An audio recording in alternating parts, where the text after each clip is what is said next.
This podcast is brought to you by SeatGeek. Our friends over at SeatGeek are giving us a promo code of TBA Wrestling. That is TBA Wrestling for $20 off your first purchase. Enjoy the show.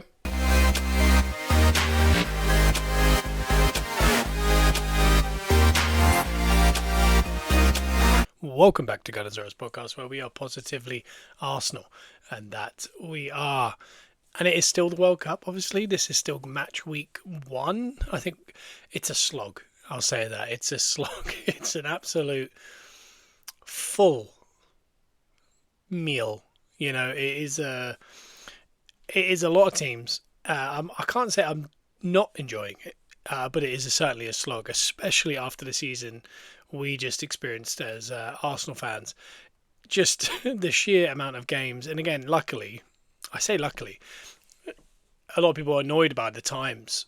I think the only benefit of the times is we're not getting completely burnt out on football by by having this on from, let's say, 10 a.m. until 10 p.m. every single day, because all the group stages always naturally go on, don't they? For however long, it usually takes like just under 3 weeks, and there's a few games a day for a few weeks. Then it slowly thins out. You start having days where there's one game a day. Then you start having days where there's no games. And then it kind of comes to like a conclusion. So the group stage is always the maddest. But adding the amount of teams that they have has only made it more intense. So, for example, there was 4 games last night, I believe. I got up with my son this morning. He got up very early at 5:30. So I went downstairs by 6, got him changed, thought, let's go downstairs, have a little play and then have some breakfast. It was Austria versus Jordan, half time. So that's what we watched this morning. And I didn't expect it to be half time. I thought maybe it'd just be finished. And that was a very late game, but nope, half time. And I got to, do I say enjoy Jordan versus Austria? I don't think enjoy was the right word. I certainly did enjoy France versus Senegal last night, but that's the thing, is because of that, there's been a couple weird matchups where we've either got big time teams that are, the big boys that are looking to win the competition against teams that are looking to score their first goal ever in a World Cup, which, adds a lovely narrative of you're hoping for, Curacao when they score a goal, even though they then go on to ship 7 total. You're still so excited for that nation to get a goal in the World Cup. It's no easy feat. It's just something that needs to, be celebrated.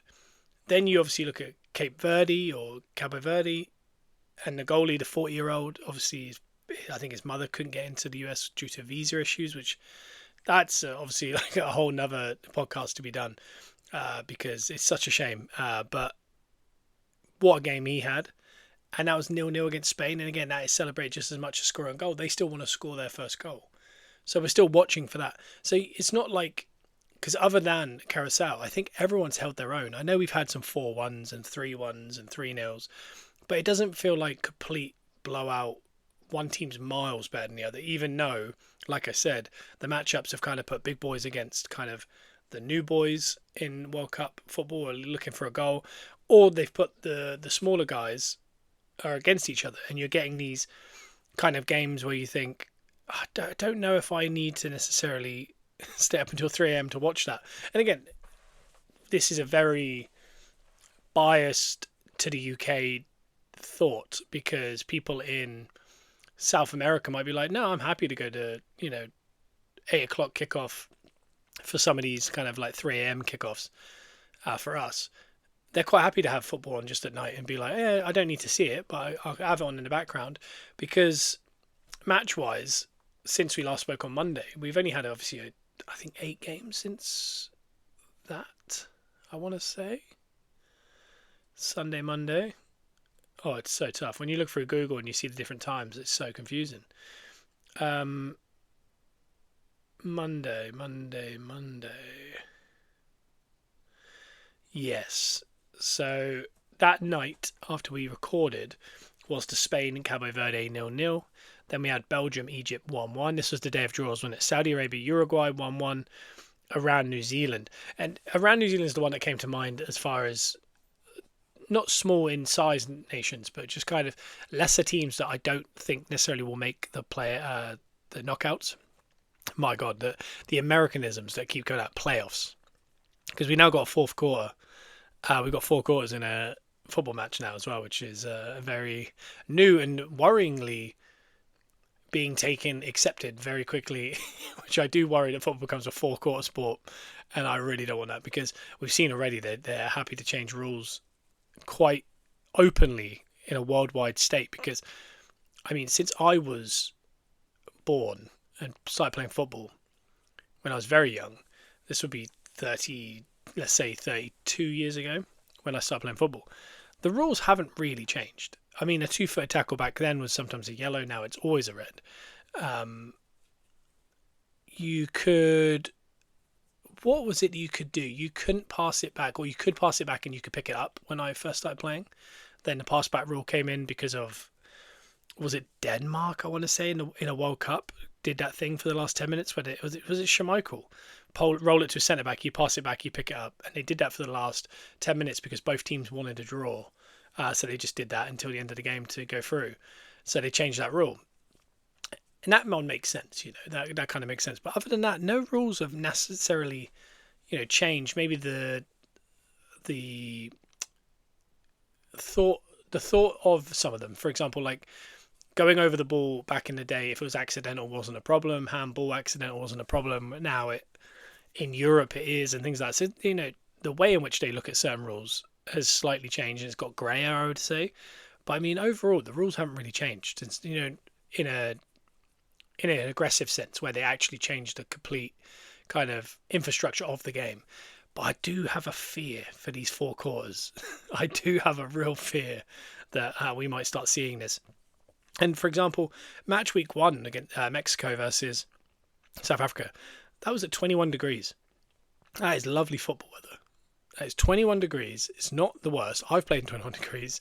These athletes have played in 21 degrees at the start and the end of the Premier League season. And I'm using the Premier League as the gauge there, because it's probably one of the more grey weather-wise leagues in world football. So if Premier League players can do it, I think everyone can do it. So the idea of that one having a water break or hydration break is ridiculous, because I think last night was the first time where they didn't even refer to it as a hydration break. They called it the end of quarter 1 on some networks in the States, and they just show adverts. Over here, I think they did it once, I want to believe, on some TV. They showed, I think it was, I don't think necessarily ITV, I think they might have done picture in picture, but somewhere in Britain, it might have been Ireland, they showed adverts, and they got so many complaints that they haven't done it since, and they've just left the game playing, because post-COVID, we had this. In some World Cups like Qatar, we had this. It does happen, but I don't think the weather is such a big factor, 75% of the time. So I don't think 21 degrees. I feel like maybe they should set a rule of hydration break if it's over 28 degrees or something like that, because it does. 3 minutes is such a long time, and I'm not someone who's that bothered, because I think before it was like a minute. You'd run over, get a drink. Now it's turning like, laptops are out, ice packs are out, massage is out. They're doing all sorts of things. So you just kind of start to think, oh, this, the more you train that way and the more you play that way, the more the athletes become kind of in need of those moments, and that worries me a tiny bit. But talking to the games that kind of happen, you just think, I don't know who's watching this one. I think the main one that does come to mind is Iran versus New Zealand, which I think in the UK was on at 3 a.m. That was 2-2, because that was the day of draws. Iran, New Zealand, Saudi and Uruguay. Again, you expect Uruguay to do the business there. I know Saudi are quite good, especially with the infrastructure around Saudi Arabian football now, with all the superstars going there, but they're also using a lot of grassroots. So, you're getting, 20 players in a squad playing with Fabinho and Ronaldo and these guys. They're only going to learn from that, and the more eyeballs on it, the higher intensity football, they're only going to get better. So Saudi are on the up, and Uruguay maybe, post Suarez era, maybe on the down. So maybe that's a tighter game, and maybe a draw kind of looks right on paper as well as it did in fruition, But then Egypt versus Belgium, another tighter one, I guess, and then Spain and Cabo Verde, almost the most. I think it is the most like the highest rank versus the lowest rank that happens in this whole tournament, unless obviously someone like Cabo Verde gets through. But I think that is actually the worst rank versus the top rank, I believe, and that was 0-0, which is what you want to see, that kind of thing. And then last night we had 4 more games, and there's a lot to talk about actually with these 4 games, because we had France-Senegal 3-1, really good game. Senegal are really good. We had Iraq versus Norway, and again that feels more like one of those games where you expect a 4-1. Argentina-Algeria 3-0, again another one you expect to see, and Austria 3-1 against Jordan, which if you had to predict these scores, I think you could have envisioned all 4 of those results. Austria even getting more goals, but the Austria one has, as I did watch it with my son this morning, that flattered them a little bit. It was 1-1. Jordan getting their first goal in the World Cup ever in the second half, and then Austria struggling, getting a goal, getting it removed for a handball. Then they finally get the goal, an own goal, unfortunately, kind of around the 80 minutes, and then I think it was 99 minutes they got a handball penalty, and so and Altovic scores it, and it did feel like yesterday was like the passing of the torch a little bit. I'm not going to add an Altovic to this conversation, but he will come up again. But Messi gets a hat-trick against Algeria, putting him level now with Miroslav Klose as top goal scorer ever in World Cup combined. And he's also only one of 2 players with the Mexican player. I cannot remember his name right now. You all know him if you saw him, the curly hair, the headband, to play in 6 World Cups in a career. And that takes real talent, but it also takes longevity, but it also takes kind of the right timing. And Mbappe's someone, for example, who, as we talk about in a moment, has the right timing. He won a World Cup at the age of 17, I want to say, then went to a World Cup final, lost it, but scored a hat-trick, I believe, in the final. And then he's playing in his 3rd already, and he's 26 or 25. So naturally, like Yamal, for example, he was 16 going on 17 when he was in the Euros. He's now in the World Cup, 18, about to be 19. That timing allows them to be in as many tournaments as possible, which means the mixture of that, being able to get the longevity in, like fingers crossed, touch wood on injuries and stuff, plus getting that start, because some people break through their team. Look for example, Dowman, if he had ended up going with England and playing, that's someone who could break every record by the time he's 36, because he had the maximum amount of time to do it. But you need that talent. You need to keep turning up every single year with your club to get into that international team and then perform at the highest level at the World Cup. So it's no easy feat, but certain players are you look at the leaderboard, and I think we've got I'm going to call him R9, not Fat Ronaldo, because that's such a ridiculous thing to say. But R9 is up there. Mbappe went very close to the top last night with his brace against Senegal, and then Messi scores that hat-trick and goes top. But when you actually look, I think Messi has, 16 goals in 28 appearances, I want to say. And he's obviously going to get bare minimum 2 more. So he's going to be at 30 appearances and 16 goals, maybe more, obviously. Mbappe is on 14 goals from 15 appearances, which is just a crazy rate, considering he's been in 2 World Cup finals. And the thing is, if they go on to win it this year, let's say he scores another 5 in this World Cup, dare I say he'll be top of the World Cup most goals ever. He's the only active player in the top 10, I believe. And he could go on to win his 2nd World Cup and be in 3 World Cup finals. He would never have not been in a World Cup final if he makes it this year when he's been there. And it's ironic, isn't it? Because I think, for example, Pele is a great example that sometimes I think legacy-wise, international football can be bigger than club football. And it allows you that ability to, if Mbappe brings France 2 World Cups and scores a hat-trick in a final and also is the World Cup leading goal scorer, in 100 years, 50 years, or whatever it is, they will look at that like we look at Pele. Because, Pele, club record, unbelievable, but we remember him as the Brazil great. And you kind of felt like that doesn't exist in the modern world or the modern game, that a player could do that. And again, it's not like he's playing in Saudi at the age of 19. I think this is a guy who at PSG won a load of trophies. Obviously, the minute he leaves, teams seem to win Champions Leagues. Like Real Madrid were winning them, then he joined, they've stopped. He was at PSG trying to win Champions League, couldn't do it. He left, they won back to back. So that's kind of eluded him, but he has time. He has an ability to leave Real Madrid and go to a Bayern Munich or a Barcelona or an Arsenal or a City or Chelsea or anywhere, and have the ability to win a Champions League before it's all said and done. And as long as he keeps scoring and breaking records, and I mean, he was on course to break a record in the Champions League this year as far as goals in one competition.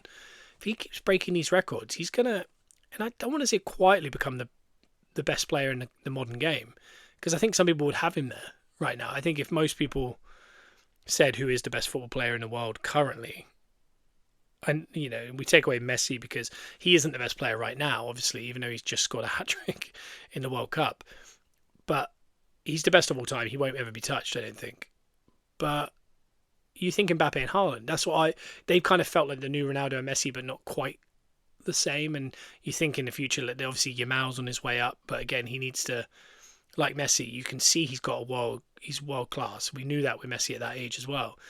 But it's not until you hit 24, 25 and you start bringing in Champions Leagues and league titles every year and scoring 50, 60 goals in a calendar year that you can really be held to that kind of standard. And also to do that almost every year for 15 plus years is the only way you'll be ever considered that level.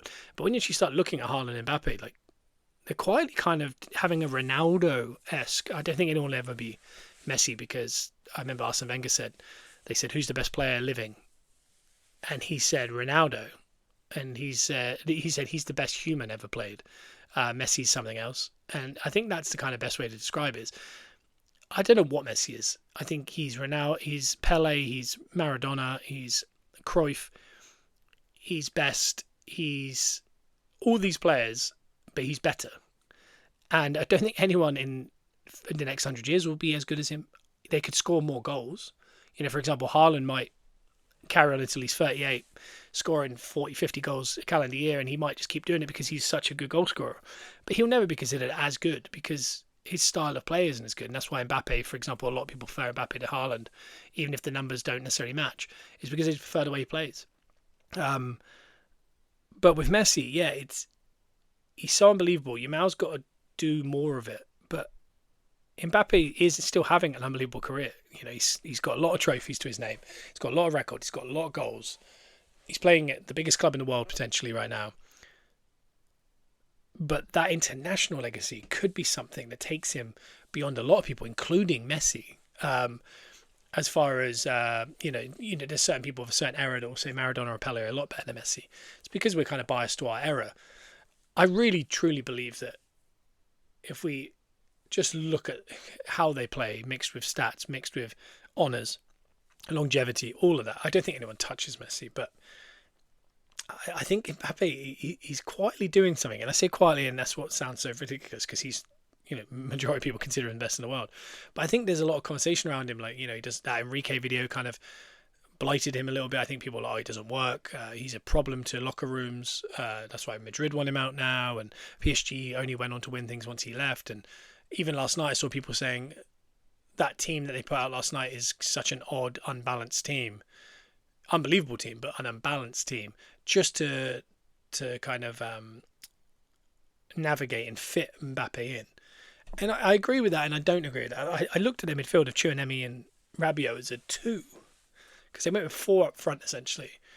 And I did think, that's not... I mean, to go with 2 midfielders, they couldn't do that against, the likes of England, particularly, simply because I think with 2 kind of... Spain is another one, of Germany. I think there's too much transition, there's too much work rate in the middle, there's too much kind of stagnation in the style of play that will become a problem for you. Whereas, maybe Argentina, they might go back and forth with you and go like Senegal did, and just you turn into those and you just think, yeah, it'll become a back and forth basketball game, but we just have better attackers than everyone else in the competition, so we'll outscore you. And that's what they did with Senegal last night. I don't think they were the better team over 90 minutes necessarily. I think it was pretty level, but they have the better attackers and they finish their chances, and that's kind of the level. But I think there's a lot of nonsense around Mbappe, maybe because of where he's played in PSG and Real Madrid. I think maybe because of France. I don't know what it is, but I think a lot of it is a bit of nonsense. And I think eventually he will find a team. And I don't think it's Real Madrid. I think it'll be another team where he becomes the legend of that team. And it comes with big honours. And he piles that on top of a massive international legacy. But yeah, so like last night, it was really interesting to see. And I'm gonna add it now just for the fun. Was the passing of the torch of people like Messi and Arnautovic to Haaland and Mbappe, because Haaland also played last night, 4-1 win over Iraq. He got 29 minutes 43. Not a very good result, really, when you look at it. Hussein for Iraq scored, got an own goal in the 96th minute, which is, he's everywhere by the looks of it. But Haaland got 2 goals in his debut in the World Cup ever. And as well, I was talking about timing, is Haaland's already at 26, I believe, 25. And this is his first World Cup. Is he someone who could score 12 this year and then 12 in 4 years' time and then 12 again and actually break everyone's record? Yeah. But he's got less chance, because if he had broken it, if Norway had made the World Cup 4 years ago, he probably scored 6 or 7 goals. If he'd broken in 4 years prior, he probably makes the squad and he probably gets a couple goals. And all of a sudden this year, you're looking at it going, God, he's going to creep up on everyone. And it depends on the nation you play for. For example, Messi had Argentina of all teams. Pele had Brazil. All these teams have, even if you look at Kane has England, and Klose had Germany. He's with Norway. Norway are a very good team, but not a team that are probably considered a team that are going to win many competitions. And the longer you stay in the competitions, the more chances you have to score. And then those stats go up. And it was just one of those, I don't know. It felt an interesting night to see Mbappe score a brace, Haaland score a brace, Messi score a hat-trick, and obviously Arnautovic get a goal in the 96th minute. But it's been, with that, I think it's... And by the way, I just want to say Arnautovic is the leading goal scorer for Austria, the country ever. And he's much older now. I don't know how old he is, but tonight we have a couple interesting games, obviously. We have Group K ending, which is Portugal versus Congo. Now, if you want to see a wound-up Ronaldo, as Simon messaged me this morning, I'd like to be a fly on the wall in the Portuguese training ground today. He is going to go out with some thought process tonight. He is going to go hard. Because Congo, again, are not the greatest ranked team in the competition. He's just watched Messi score a hat-trick. He's going to try and do everything in his power to score a hat-trick to make a point. He's someone who doesn't have an actual massive, great international record, because even if he has the Euros, he went off injured in that game. He hasn't got a massive amount of goals as far as in the actual big competitions like the World Cup. He's got a lot of caps and a lot of goals. For example, Messi hit 200 caps for Argentina last night, which is just madness. But that one's going to be one to watch, just to see, one, if Ronaldo starts, and two, just how hard he's trying against a very poor team that he should be able to actually get a couple goals. Because already, we've talked about, I remember growing up, you'd see kind of certain tournaments. I think Thomas Muller once kind of went away with the golden boot a little bit, because he scored in every game in the group, and all of a sudden he was on like 3-4 goals. Going into the quarterfinals, he went to 5 and 6, and you thought, God, no one's going to touch this guy. We've already got Ayari, Havertz, Mbappe, Haaland, Balogun. They're all on 2 goals. We've got Messi already on 3. Not everyone's played yet. It's only game week 1, so it's really interesting to see that, because we could have a legitimate golden boot race, because some of these players are just unbelievable. Some of them are on their last go out. I mean, I'm going to say Arnautovic again, but Arnautovic, Messi, Ronaldo, Neymar, Kane probably, Mane, Salah, Van Dijk. There's so many players that are kind of at their last one. And I know Van Dijk's not a forward, but they're kind of this is their last tournament. And there's so many people that are finally getting their first tournament, like Haaland. And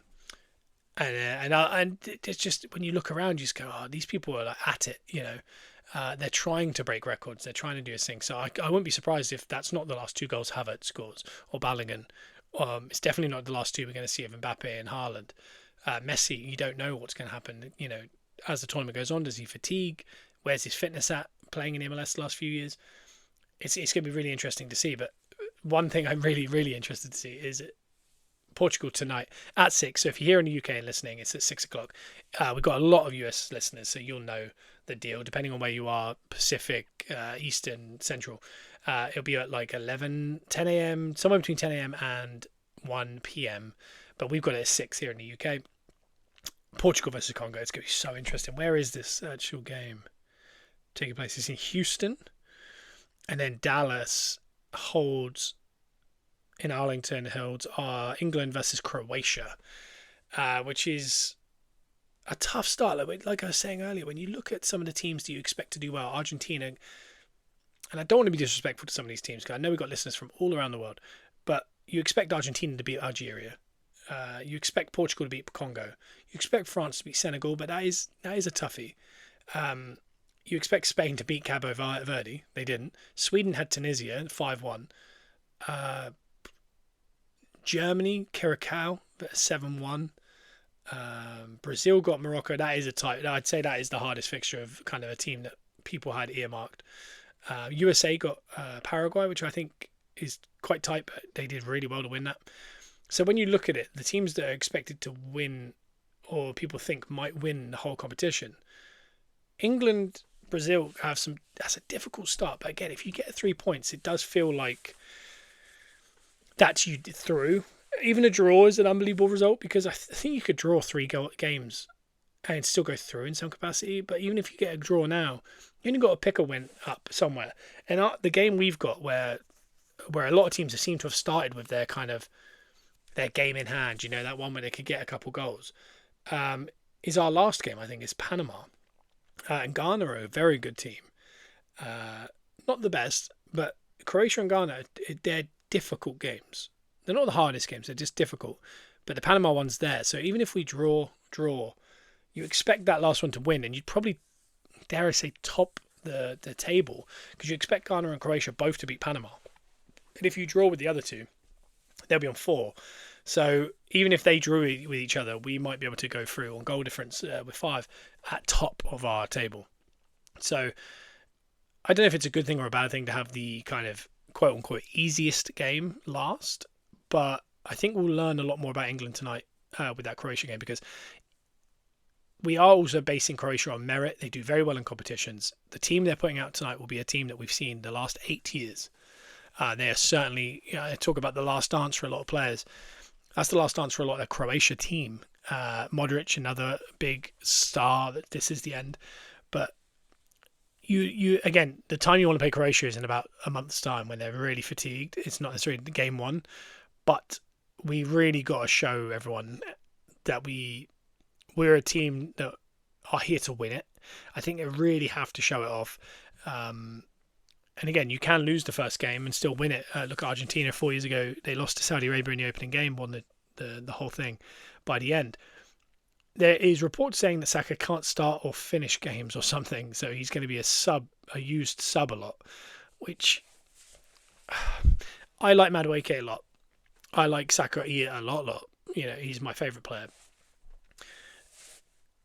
The conversation around taking Bowen instead of Madueke, or Bowen instead of, for example, Tony, who's probably not going to play any minutes, is more and more baffling by the day, because it looks like Tuchel's known that Saka's dealing with pain in the Achilles since March, and they've been managing his training, and he can't necessarily finish games. We saw it with Arsenal. He wasn't really playing full games.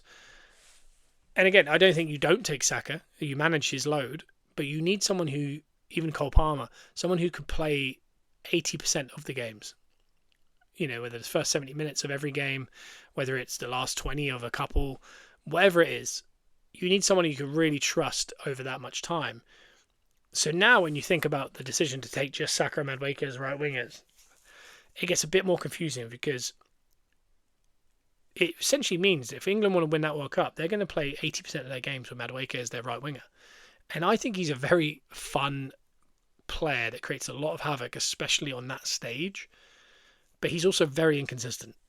And I think that is a huge worry if Saka can't start games. And it does make me confused that why would you not take Bowen, someone who's just steady and quality, who can pick up the slack there. And again, I'm holding out hope that Madueke has an unbelievable tournament. I hope for Arsenal's sake, I hope for his sake, I hope for the fans' sake that he has a really good tournament. But it does confuse me a little bit. But it looks like he's going to start with Gordon and Kane. I think that last friendly with Costa Rica is, they got that pretty close to what we're going to see. I think it's going to be Bellingham, Rice, and Anderson. I think it looks like it's going to be not Gay. It's going to be Concert and Stones, O'Reilly, James, and Pickford. I'm not mad at the team. There's players like Rodgers, Eza, Saka that I want. I know that all three could be Arsenal, and we'll talk about Rodgers a bit later on. But, they're very exciting players to me. Rashford as well, Watkins. So we have lots of, that's the benefits. We have lots of options because you watched Spain the other day and they had, I think it was Pedri out wide, or was it Gavi? One of them had to go out left, and their right wing was Torres, and up front was Ozobel, who I don't necessarily rate and never have. And then they had kind of, they brought Danny Almo on, who's good, but I honestly don't think he's Eza, Rodgers, or Saka good. They brought Yamal on and they brought Moreno on, I think, which improved him instantly.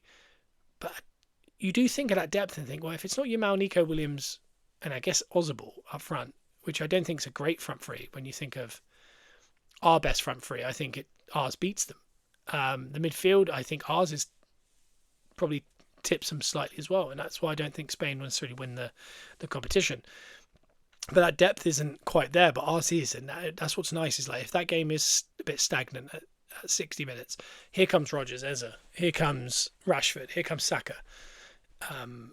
Even in defence, you could bring on someone fullback, because this week we lost Livramento to an injury, and I think this is another reason why Arsenal maybe are starting to steer away from Livramento. Is he's struggling to stay fit. It looks like Colwell's going to join the camp, and I do think there was an opportunity there because they brought a centre back in for a right back. If we get an injury to very injury prone Reece James, we could be looking at a little bit of trouble on that right side. And all of a sudden you start thinking, well, because Livramento's not there now, are we going to play an out of position Colwell as our right back if James gets injured game one, with Madueke ahead of him? Because all of a sudden you think, yeah, that no disrespect to either of those players, because I'm an Arsenal fan for one, but I don't think you can win a World Cup with that right side, and that's very likely to happen. So certain things have already started being questioned. I'm hoping that the questions get answered pretty quick and we all can kind of just accept that, oh, well, okay, no, they're good. We're good. And maybe people like Saka and that will become more fit as the tournament goes on, because you really hope the level of England that we will get out of that group stage, because it's hard not to. So if we're one of the 8 teams that drop out, that'd be a real fall from grace. And then when you get into the kind of the meatier ties, some of the players might be more available, maybe fitter, or whatever it is, and we'll be able to rotate a bit more in this kind of group stage. But this is not the game to rotate if we don't have to, because I think this is, if you win this one, I think you'll pick up a minimum of a point against Ghana, and I think you'll beat Panama, and you walk away with 7 points. You'll definitely top that table. So that's tonight. The game after that, I believe, is the rest of our group. Ghana versus Panama at midnight, and at 3 a.m. is Uzbekistan versus Colombia, which is, I mean, I don't think I'm staying up till 3 for that one, unfortunately, but that'll be some game. That'll be some game. And then all of a sudden we're back around to Group A again.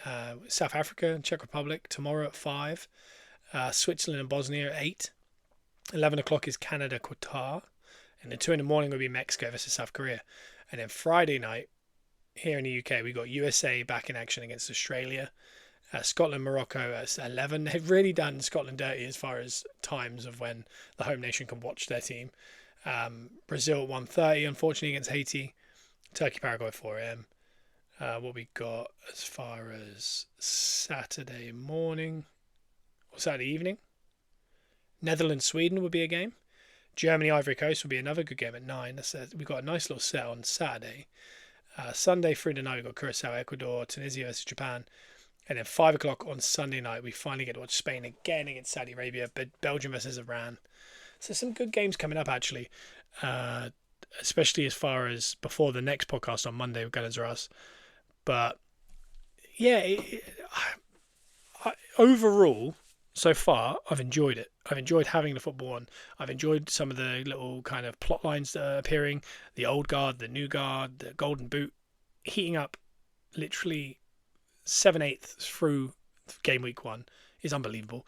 Usually it takes like kind of 3 games to be, oh, this guy's got 3 goals. It's like, I mean, we've already got players on 3 goals.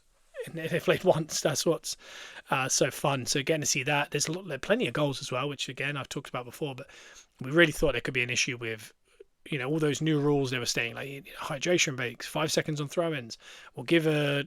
I think they tried to trap Saka in a media question the other day, which he got out of because he might be the best media trained player of all time.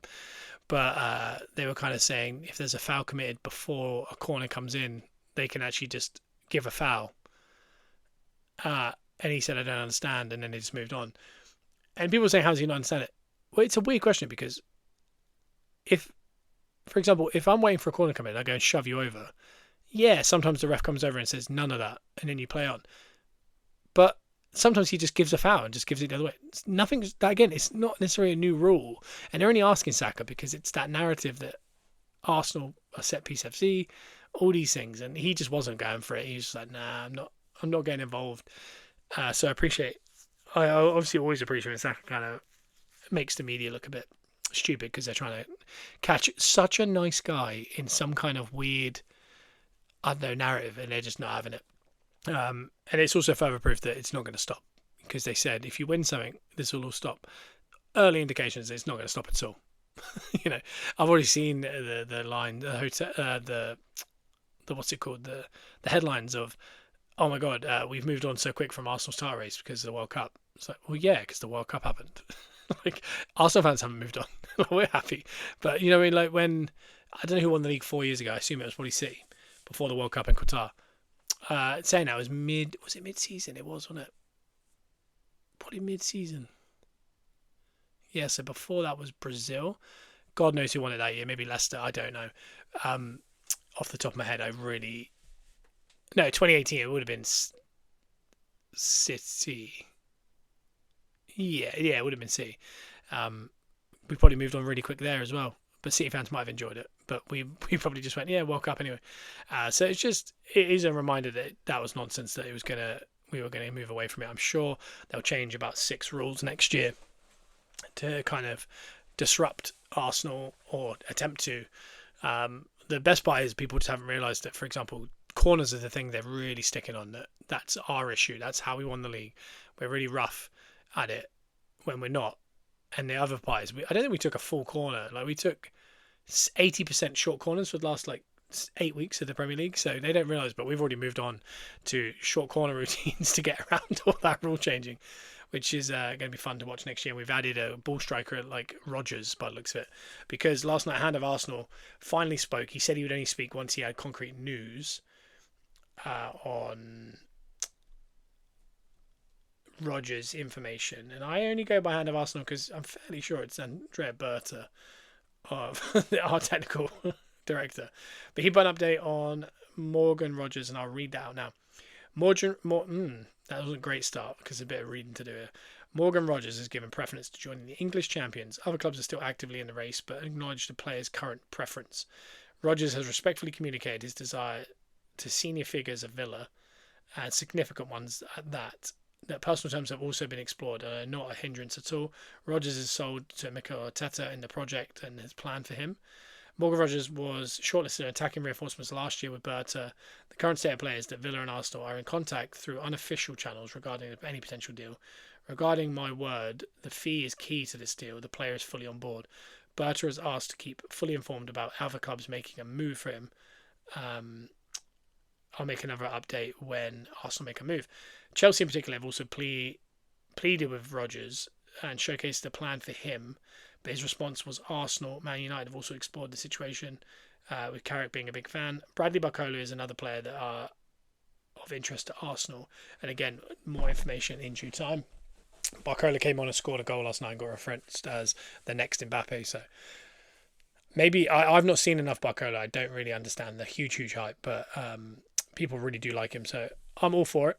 Arsenal are in contact with multiple midfielders as recently as the last few days, the likes of Buadi, Scott, Kone, Larson, and two others. I do not know who Larson is.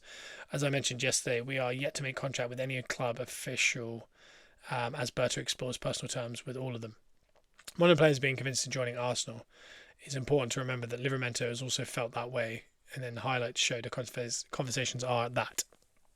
So meaning we've had players accept personal terms and also be very much on board, and then we can't get the deal done because, for example, if Villa just go, well, Anderson's about to go for 120, Fernandez might go for 90. Why don't we just sell Rodgers for 100? And then we go, okay, no, we're right. So the deal very much could not happen, but this is all good news. Arsenal also monitoring Madrid midfielder situation because Tonali was offered to Arsenal in January. Talks to surpass personal terms have never surpassed personal terms. These clubs are using Alec Anderson's deal for market price, as I was just saying, as Palace are doing with Wharton as well.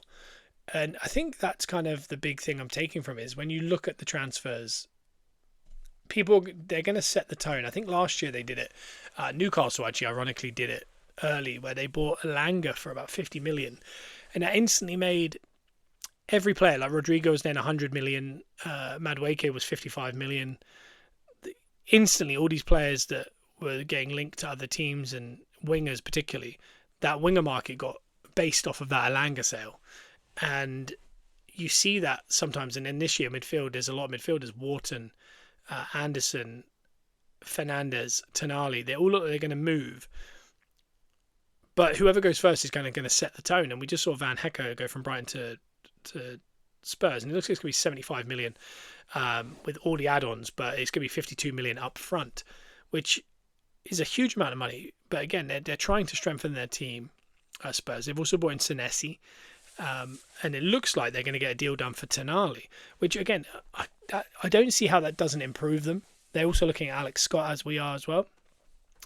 I don't see how it doesn't improve them, and Newcastle fans are kind of flummoxed by it because there's players like Tonali who could go to Man United, Arsenal, probably anyone abroad, and get international football. Get European football, and he's willing to go down the division to a team that will come 17th twice in a row with no European football because the money's there, London's there, and all these kind of things. And again, also he might also think the manager's world class. You know, we all know Spurs are eventually going to have to pop back up that table, unfortunately. But I do understand that feeling because you look at Newcastle, you must be thinking, God, they're selling. Who did they lose last year? They lost. They lost the race for Sesko and Etatike. They lost Isaac. This year they're selling Gordon and Tonali. And as a fan, you must be sitting there going, like, just when you think, oh, we've got a front three now of, for example, Voltemada, Gordon, and let's say it's Elanga or Barnes. All of a sudden, it's like, oh no, the front three is Barnes, Osulu, and Elanga, but if not, Jacob Murphy. And all of a sudden, you're thinking, God, this is the richest club in the world. How are Tottenham, who come 17th 2 years in a row, able to afford Van Hecke and Tonali, Senesi, and Newcastle are having to sell Gordon for 70 odd million and Tonali for 70 odd million and all these things, and you think, well, where's their player? Do you know what I mean? Where's Newcastle? And they didn't have a great season. Maybe the manager's not the hugest draw. The City might be not the biggest draw to players abroad. I don't know. It looks like they're going to bring in Trafford, the goalkeeper, which is a very good signing in my opinion, especially losing Ramsdale, and they obviously aren't keen on Pope. I think that's a really smart signing, and obviously just a reminder that no one even talks about the fact that City just will buy two goalkeepers in one window because they already think they've got it wrong. But other clubs have talked about net profits and all this stuff. It's just all these things can be set by that. Like Buadi is someone that Arsenal are very interested in. He's 18 years old. He absolutely destroyed Brazil's midfield the other day, and that instantly probably put that fee up by 20 million to 70 odd million. If he has two more amazing games, if they go a little bit further and he has even more amazing games, because if you think about it, Lille are not going to go, let's get the deal done early to help us out. they're going to go, let's wait till the end of the tournament because his money's only going to go up.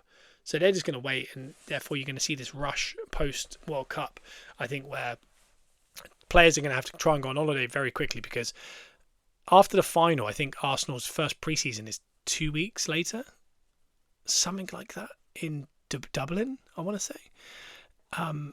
And you look at Tzolis, the Greek international, he's someone who's not in the World Cup. He could be available, and maybe that's the reason we're kind of focusing on that. But other big signings like Barcola, potentially Rodgers, then you look at our players like Rice and Saka, who are currently having pain medication through injections to get through games. It's not, and Saliba being talked about a back surgery before next season. None of this holds that much hope, and nearly all our players are at the World Cup. That a lot of these teams are going to, like France, England, are going to go further in the competition. There's a very high chance that we don't see any of these players for the first 3 games of the Premier League next year. So we need to be smart. We need to get these deals done just to get them at the training ground. Because if we leave it too long, all of a sudden you're making these deals during the season, and we really are kind of not thin because we have a large squad, but a lot of these players are coming back from the World Cup and still on holiday, not fit. In all fairness, I don't really understand how, let's say Eze comes back from the World Cup after the final. He has a 2-week holiday. He then comes back to training and he's not fit. I can't see him not getting fit in 2 weeks. Plus, these guys are training while on holiday. Yeah, not at the level or, exactly how Arsenal want it. But, I mean, it's not like we used to be. With 2 months, they'd go away. They wouldn't train at all. They'd eat what they want. They'd come back and have to get into shape. So I don't think it'd be that much of a problem. But it's more just the fatigue of, injuries, mental fatigue, because to push that hard last year, and some of the players like Rice, that's 3 years of pushing hard straight into a World Cup, pushing hard, and then let's go do it again. It is hard to keep going and without some kind of break. So the signings are going to be crucial to kind of make sure we can get some of these things. We can kind of stabilise the start of next season before people can become available. So I'm very hopeful that Rodgers and Barcola are 2 of the bigger signings we make. Tzolis, I'm excited about. I think this could be the type of signing that we look back at in 10 years and go, God, do you remember that guy? Or he could be a Kvaratskhelia type, unbelievable signing, kind of good recruitment, keeping an eye on him. We played him in December, I believe, for Bruges, and I don't remember seeing him at all. Which is always a worry, because you always think, you remember certain players sometimes when they play against you, and you're like, yeah, he was actually really good, wasn't he? I don't remember him at all, which is interesting, but we'll get deeper into transfers, obviously, on a different episode, maybe on a Patreon at the end of the week. But as for now, I'm gonna probably leave it at that, because we got a little World Cup roundup, we do a little transfer roundup. These are gonna be quick and what's the word? Fast and furious. These episodes. I don't think this was particularly madly short, but you got your little World Cup roundup. It's literally been 2 days since the last one, so not much has changed. But we're going to also start adding in a little bit extra kind of talking points. Yeah, maybe I'll talk about kind of my favourite Arsenal player, my favourite 11. We'll come up with some games to do as well. But on the Patreon as well, we're doing even more World Cup roundup at the end of the week. So please check out the Patreon. And what else will we be doing at the end of the week? We'll talk about the England game probably on the Patreon as well, depending on how that went. But if you're just here on iTunes, Spotify, and anywhere else you get your podcast, we'll be back on Monday for even more World Cup talk, more transfer speculation, and a bit more Arsenal stuff filtered in. So enjoy the World Cup, enjoy your weekend, and I'll see you next week. Bye-bye.